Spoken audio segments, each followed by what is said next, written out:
Okay, here we are live. We are Shavua live. Tov. Shavua Tov. It's December 7th, Yes, today. 2024, Saturday night, Motzei Shabbos, 7:33 p.m. And whoever didn't did do Kiddush Levana, you still have the opportunity. Now tonight is a good night to do Kiddush Levana, and Kislev is the most opportune time to do Kiddush Levana. It's very relevant to do it this month. So we're going into Parshat Vayishlach. And the topic that came to us, it was actually an idea that came into our mind that was very, very clear. So we have to understand that creation was something that began way before the decisions we make today, and everything is orchestrated in such a way with a divine providence and a divine, dynamics of things that are orchestrated in order to accommodate the purpose of creation, which is to make a dwelling of the infinite to take expression into the finite. And so, we call the Jewish people the chosen people, and they were chosen basically to take upon themselves, 613 laws, 248 positive commandments, and 365 negative Torah and mitzvahs. prohibitory laws. We don't do all of them today. Different ones have been done and throughout the generations, because some of them are just not appropriate for today. They're not relevant when we don't have the temple in Jerusalem. But they take on different meanings as the generations go by. And so right now we're in a time where that work has been done, as the Rebbe said. Now we have to understand that the mitzvot had a purpose. And in every mitzvah, there is a divine, the divine will of creation is inside the mitzvah. And so when we perform a mitzvah, which most people see as just a good deed, and yes, it is a good deed because you're actually lining up the world with God's inner purpose in creation, which is basically to unify all of his attributes together. So in every mitzvah, you have this idea of unifying all of God's attributes together, and that every mitzvah, every attribute represents a different nation and different worlds that existed. And by the fact that the Jewish people had done them for all these years, for thousands of years, allows the vessel, which is this physical world that holds time and space, you're able to introduce source energy, and the world, is able to sustain that energy without going out of existence. Because just like a fire needs to be harnessed, just like nuclear energy needs to be harnessed, which is why, by the way, Moses saw, so to speak, the burning bush, and it wasn't being consumed at the same time.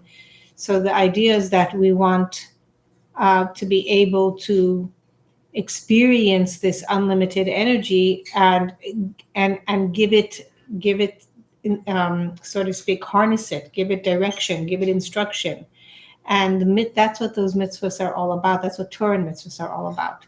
So the land of Israel is not like any other land in the entire world. And there's a reason why it seems to always have had these wars, and it's always been fought upon to take over. It's very important that the Jewish people be in the land of Israel, not just because we have we know that God gave it to Abraham, Isaac, and Jacob, and to his children, which are Bnei Israel, the children of Israel. And more than that, later on, we see the temples that were built in Jerusalem on the Temple Mount.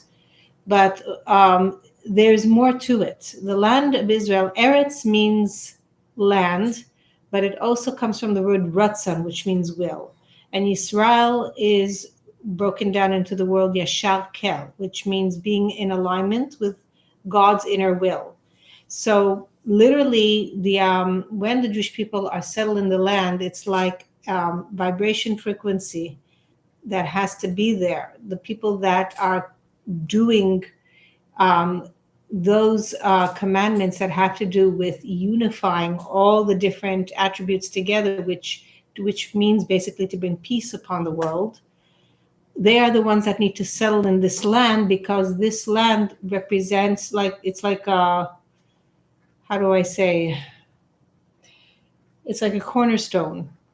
Like a portal. It's a portal. It's a cornerstone. So the energy that's settled upon the land is going to have an effect on the entire world. Yeah, we can explain why does the whole world benefit when the Jews are settling in the land of Israel, and in the land of Israel,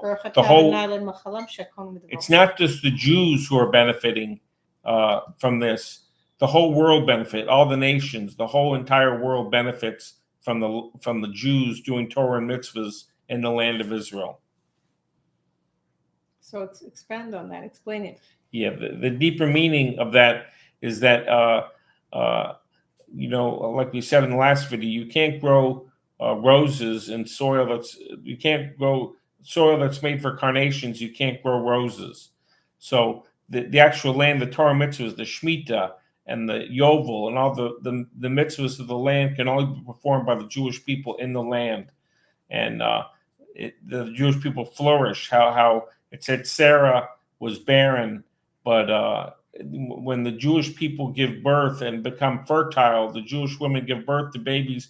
Not only the Jewish people will be fertile and give birth to babies, but all the nations, the whole world will be fertile and give birth. Talk about the original story it says about Sarah Imenu, for instance, Sarah the matriarch.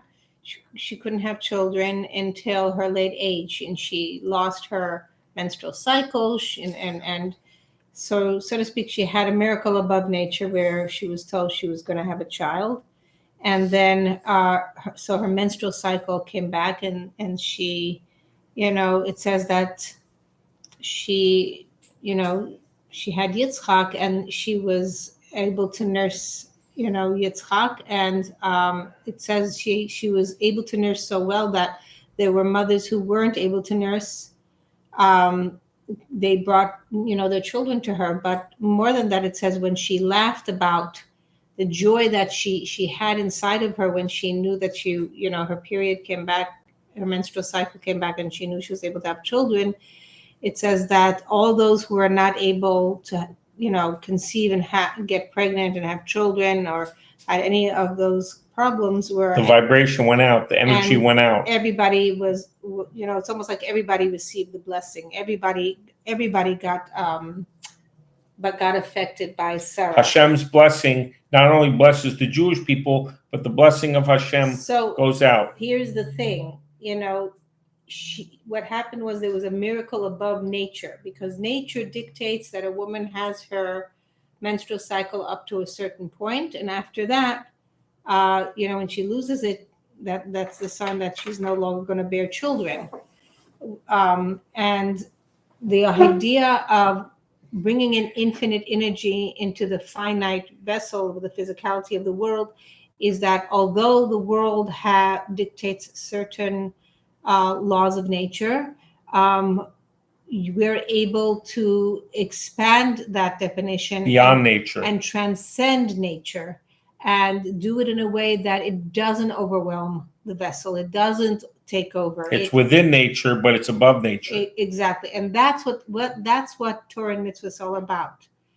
It's very important for people to understand that I don't like calling Judaism a religion. I see it as a way of life. I see it with purpose and intention, that we want to be able to transcend the limitations of nature to make it a better world. We harness the energy. So that there is something called time and space, but it's not limited. And we're able to change events and transform the world to a place of peace and harmony. So this is the whole purpose of creation, and that's what the Torah and mitzvahs are all about. So when the Jewish people are all about that, I'm not going to say that all of us are aware of that, because this is the month actually where we have the Rosh Hashanah of Hasidus, and there's many levels in the Torah, and there's what they call Pardes, which is representing Pshat, Remez, Drash, Soy, which are 4 levels of the soul, connected to 4 levels of the soul and 4 interpretations of the Torah. But the 5th one, Hasidus, is considered to be like the oil of the Torah, and is inclusive of all the parts of the Torah. It unifies everything. So it says that Hasidus is revealing the innermost will of God's purpose in creation, and what's behind the Torah and the mitzvot. And so it says that more and more people Hasidus will spread all over the world in such a way, that it will transform the consciousness of mankind. Umalea haaretz deat Hashem k'mayim liyam hachosim. The will, the land, the will be filled with the 50th gate of Bina, and the 50th gate of understanding, and that will create a complete transformation in the consciousness of mankind to go from a place of duality to oneness consciousness. And that is connected to the land of Israel, because Eretz Yisrael means the will that is lined up with with inner purpose. And so it has to be with the people that have been working towards that. We have thousands of years of doing Torah and mitzvahs, which inside the inner meaning behind you see a menorah, it looks like very nice. Okay, you have a menorah that we're lighting on Hanukkah, right? Looks very nice, right? But the meaning of 8 is that's one above nature. We have, every week is 7 days. Everything they say happens in cycles of 7, right? So what's 8? 8 is above nature. And what's behind the miracle of Hanukkah? They found one cud of oil, one flask, jar of oil, stamped with the Kohen Gadol, the high priest's seal that it's kosher, that it's pure. The oil is actually pure.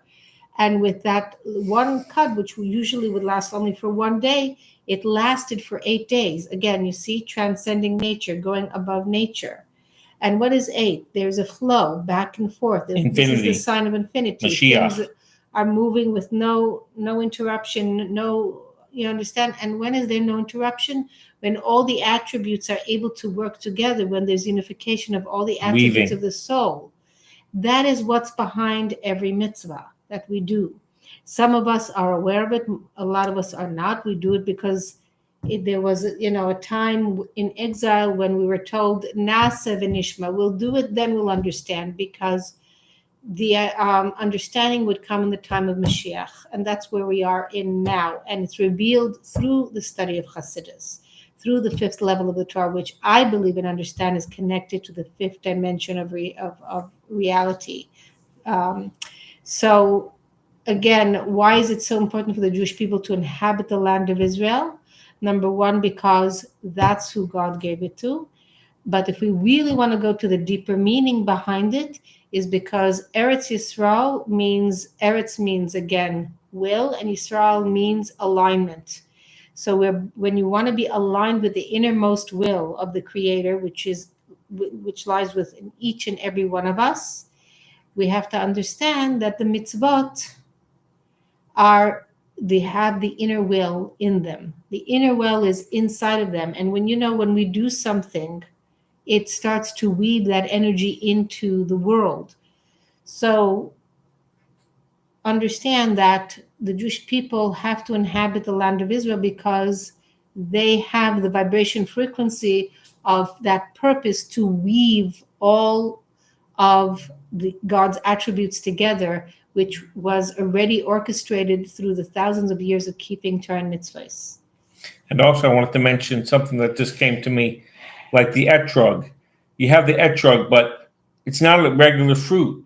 It's like a lemon, but a lemon is different from an etrog. An etrog is done for a mitzvah. So it elevates the actual etrog. And not only is it elevate, you have beautifying the mitzvah, which you buy an even more beautiful etrog, a more holy etrog, to beautify the mitzvah. And so it's transforming a fruit into a holy item, into something that is elevating. You know what I'm saying? How you beautify the mitzvah. Right. And so we utilized everything in the mitzvahs have that wisdom behind it, that it takes everything that exists in the physical realms and connects it with purpose. Because if we just do things for the sake of self satisfaction, it's like you're basically, turning in yourself. You're basically, it's egocentric. It's self-serving. But when we're doing things for the sake of beautifying and connecting with everyone and unifying with everyone, and that's when things expand. That's when things, are able to grow and expand. We wanted to touch upon Yaakov Avinu's dream, right? Because that's connected, and King Arthur's round table, right? Okay.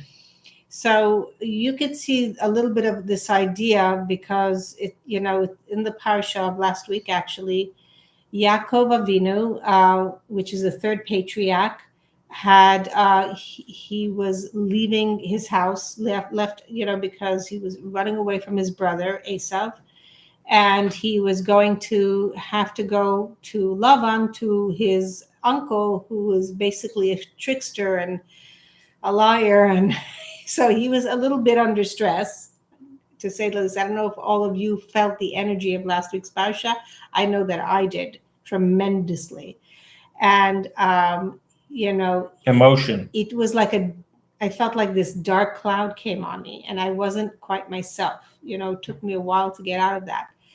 And it describes how Yaakov, was running away from Esav and knew he was going to go to Lavan. And he came upon this place that's called Har Moriah. And it says that the sun suddenly went down and he felt the need to just lay down. And it says that for years he had studied in the yeshiva of Shem Ever, I think it was, and never lay down. He always just fell asleep sitting. That's how much he was indebted to learning Torah. But when he came to this place, for some reason, he needed to lay down. And it says that was actually the place of the Akedat Yitzchak, where Abraham had taken Yitzchak for the Akedah, and also meant to become the place of the cornerstone of the Beis Hamikdash, right? The temple. So it says the source energy essence it was there. He felt it. He felt like God is here, and I didn't realize it. And it made him feel like he needs to lay down. So it's like, so the Rebbe comes to explain, like, the reason he needed to lay down is because first of all, when we're going into source energy, it's almost like we have to surrender everything in order to be able to absorb that energy. Become nothing. Go into the nothingness. But then he said also, by laying down, the head became equal to the feet. They were equal. They were on same footing. Right. So in the source energy, there is no greater than, less than. There's not one that's competition. There's not a mashpia and a makabel. There's not that one that's in charge and the one that is listening. It came to me this last week that this idea about King Arthur and the Round Table, that although King Arthur was the king, he treated everybody equally in the Round Table, that they all have what to contribute. And that's how I see God's attributes, that we are all with a uniqueness. We all have a shlichus. And we all have a purpose. We all have a purpose, and everyone has what to contribute. And it's that unity that makes such a powerful kingdom, kingship. Achdus. So, and that's what that's what purpose of creation is all about. To create that harmony. And even time looks linear, but in actuality, it's circular. It's connected to the same idea. So because time had that illusion of that it looks linear, it seems like there is a duality, like there's something that's higher and there's something that's lower. But in essence, in the essence, there is no higher and lower. So how do we introduce something of that into a world that does dictate a certain, everything has a specific, has its place, so to speak. Baruch atah Adonai Eloheinu melech haolam shehakol niyeh bevaro. Amen. Amen. So anyway, the story goes like this. In it, Yaakov Avinu said that, in order to protect himself, he's going to put these stones around his head. From the wild animals. And protect him from the wild animals. He actually put stones all around his body. And then it says that the stones were arguing which one wants to be around to get the influence of the head of the tzaddik, to get that vibration frequency. First of all, I'm going to mention that how does a bunch of stones argue? Well, that's a whole other idea. It says in the time of Mashiach, actually, that godliness will be so revealed that Evan Minakir Titzak, that the stone from the wall will actually scream and say, that it's a part of godliness. It's alive. So this creation will become alive. Or we'll see how God, everything is alive. We'll experience God. So in any case, there was an argument between the stones, and I went into explaining how do stones protect him. So in actuality, who was he protecting himself from? From his own animal soul. The animal soul, which was basically, he was in terrible fear. I'm running from my brother. I'm going to have to deal with Lavan. And how am I going to deal with it? And everything was taken away from him. Like Esau's son came after him to kill him. And he says, well, if you take everything away from me, I'm as good as, it's considered to be like you're dead. So he had no possessions. He had nothing to offer to marry Laban's daughter. So he has all this going on in his head. And it's like the fear makes you just like, I'm just like feeling this feeling of like, okay, I'm just going to lay down because I feel like there's nowhere to go. And you have to connect into essence and surrender and remember that you are on your mission and you don't have to be afraid. And this is what basically he heard in his dream. Yaakov, have no fear. I'm always with you, no matter what's happening. I'm always with you, and you will have success, and everything will be okay, basically. And so what he was protecting himself from was his own thoughts. And the idea of putting the stones around him, stones are inanimate objects. We're very complicated in our brains and in our thoughts.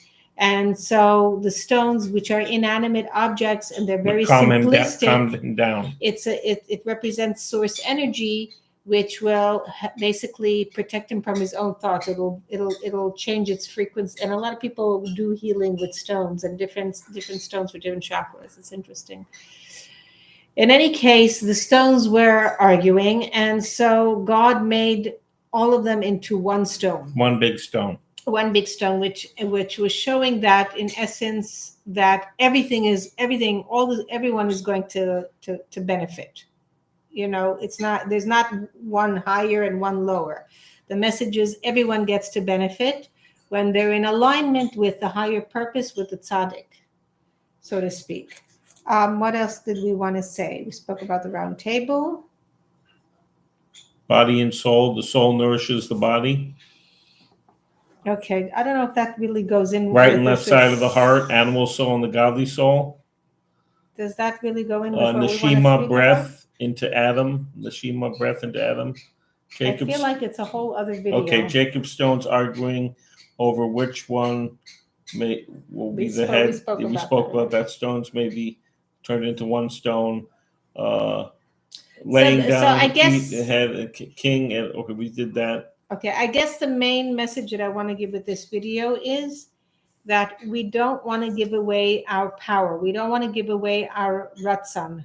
That we have to understand that when we give in to external fear, like Yaakov was running away from Esau and to Lavan. So in that manner, he knew he's not going to be successful in his mission if he is giving into the lower vibration frequency of fear. He needed to line up with the innermost essence of his soul, in which he was connecting with that place. That place represented Temple Mount.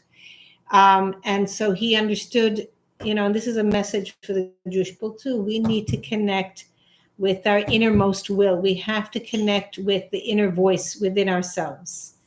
And that's how we overcome all the obstacles that are around us.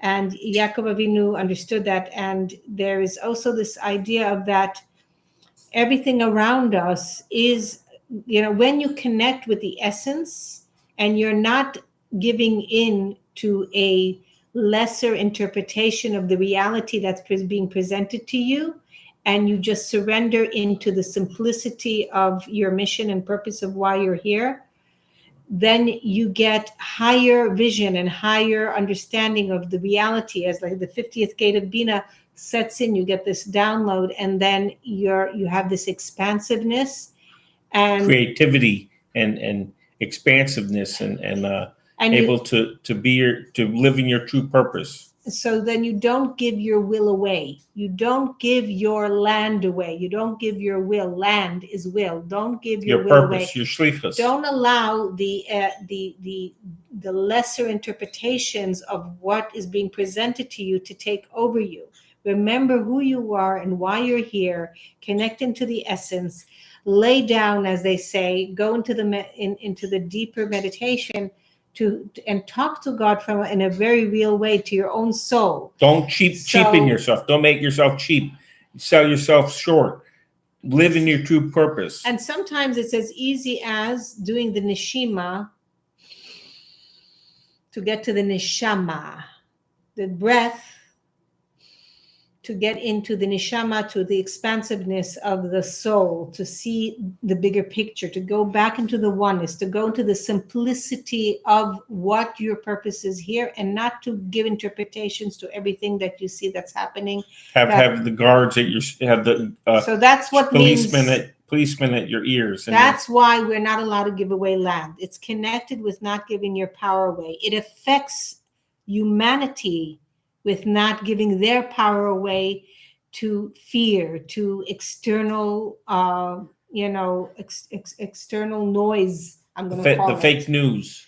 You don't allow that to take over you, and that's why we don't give Eretz Yisrael away, because it represents that idea of lining up with our innermost purpose. What's the word for your innermost purpose? There's another word for it. Your Pnimius haratzon, your innermost purpose. And this week is we're going to be having Tet Kislev and Yud Kislev. Mm-hmm. They're Chabad holidays. They're not. Hanukkah is the upcoming Jewish holiday, but Chabad holidays are of the Mittler Rebbe and the Alter Rebbe. Right. So the 9th of Kislev, which I believe is either Monday night or Tuesday night. I'm not sure. Want me to get the calendar? You could. Let me get the calendar. So the 9th is going to be the birthday and the Histalkos, they call it, passing of the Mittler Rebbe. The only other person I know that has on the same day his passing and his birthday is Moshe Rabbeinu, Moses, on the 7th of Adar. So we have this similarity coming up on Monday night and Tuesday. That's the 9th of Kislev. Right. And it's also the birthday of my good friend. No, Tuesday night. Your Tuesday day. Monday night and Tuesday day is Tes Kislev, Mittler Rebbe's birthday and yard site. Tune into that, because on a birthday, what they say is that the mazel is gover, and especially when it's the birthday of Nasi, of the leader, one who was the leader of the generation, the Mittler Rebbe. He represents the expansiveness of the Torah of the Alter Rebbe, of the Tanya Chassidus. He wrote Shara Yichud Ve'emunah, and it's literally, the expanding, the Chachma Bina and Das. It's very, very detailed. I some people are made for that. I personally couldn't relate to that. But like I said, everybody has their shlichut. And And then Wednesday, Tuesday night and Wednesday. And Tuesday night and Wednesday, Yud Kislev is the Mittler Rebbe's liberation. So the day after is the day that the Mittler Rebbe was actually imprisoned, and he was liberated on the 10th. It's also my grandson's birthday, Mazal Tov Dovber, of which he's named after the Mittler Rebbe. And the Rosh Hashanah of Chassidus is coming up also. That's going to be the week after, on a Friday, next Friday. Yud Tes Kislev. Not this Friday, but next Friday is going to be Yud Tes Kislev. So let's get ready for that. I urge everybody who has the ability to make a gathering and make hachlatas, which means to make Fabrayin. What do they do? What they say when a New Year comes in? New Year make some resolutions. Take something upon yourself to do a new mitzvah. To spread goodwill to mankind, to do a mitzvah, to study Chassidut, take upon yourself to learn Chassidut, and with a friend, or even on your own. The Rebbe said chitas acts like a shield, a protection, and doing chitas adds to your. We will go next video into a much more deeper meaning of the explanation of what Chassidus is and the relevance that it has with Mashiach, and bringing in the inner will and the inner purpose of creation. Okay. So, I want to also say this is the last thing we want to say, because we're at 31 minutes. And something personal. I want to go over the deeper meaning of our names, Batya, and one of our Mati, who's our mother-in-law. Not my mother-in-law. My daughter's mother-in-law. Daughter's mother-in-law. Shliach in San Francisco. Yes, Mati said, at first, when we got married, Batya was very strong on calling me Natan, because that's my Hebrew given name, and not Eric, my American name. But Mati said to us, it's important. I'm an Eric and a Natan. It's important to use Eric as a name and Natan as a name. That my Hebrew name given by my mother and my grandfather, my mother's father, Natan, at birth, and also use Eric, because I'm also an Eric. So at first, Batya was very strong at saying, use Natan. Don't let anyone call you Eric. But now it's okay to use Eric. But you wanted to give the meanings of our name? So Natan means to give in Hebrew. So I think my grandfather had in mind that Hashem gave me that I'd survived my birth trauma. What do you call it when you spell your name backwards or forwards? It's the same letters. Oh, it's the same letters. Yeah, there's a word for that. There's a word for that. Some kind of word. We have to look it up. We have to Google it or something. Well, Natan basically means to give. Right. And Batya means a Bat Yud K, which means the daughter of Yud, daughter of God, basically. It's the first two letters of God's name, which represents Chachma and Bina. And Batya also was the one who was unifying two worlds together. She was in the house of Paro. Gib Meinhardt said that sounds like he was using a deprivation chamber or something. What, birth trauma? Can you expand on what you? I didn't understand what he said. Yeah, I had the umbilical cord wrapped around my neck.